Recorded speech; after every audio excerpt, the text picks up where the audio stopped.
Սիրելի հայրենակիցներ, սիրելի գործընկերներ,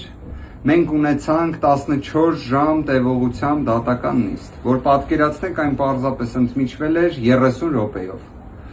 Դատարանը նախագահության Դոլմազյանի արձանագրեց, որ Սամվել Կարապետյանի խաբման միջոց կալանքը չի կարող պահպանվել, որքան էլ վերաքննիչ քրեական դատարանը հակակոռուպցիոն այն ցանկացել էր դատախազության, քննչական մարմնի եւ քաղաքական հետապնդման տրամաբանության ներքո։ Սամվել Կարապետյանի նկատմամբ կիրառվեց տնային կալանքը, համակցված գրավով, բացակայելու արգելքով եւ մի կարևոր հանգամանք եմ ուզում նշել, կոչերի հրապարակային հայտարարությունների սահմանափակումը եւս վերացվել է։ Իդեպ այդ իմաստով, ինչպես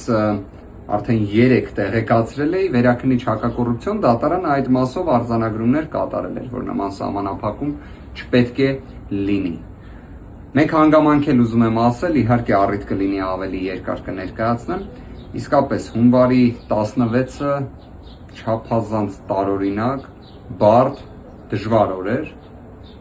իսկապես այն պահը, երբ հիվանդանոցում էր գտնվում Սամվել Կարապետյանը, ստանում էր ներերակային ներարկում,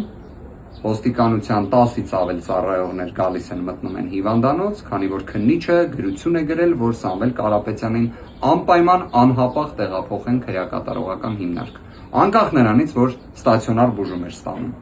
Եվ այդ պահին Սամվել Կարապետյանը պարզապես տեսնելով այդ ամենը, ինքը հենց արձագանքեց առաջիններից, ասելով գնացինք։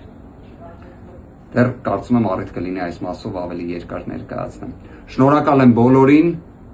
միշտ առաջ։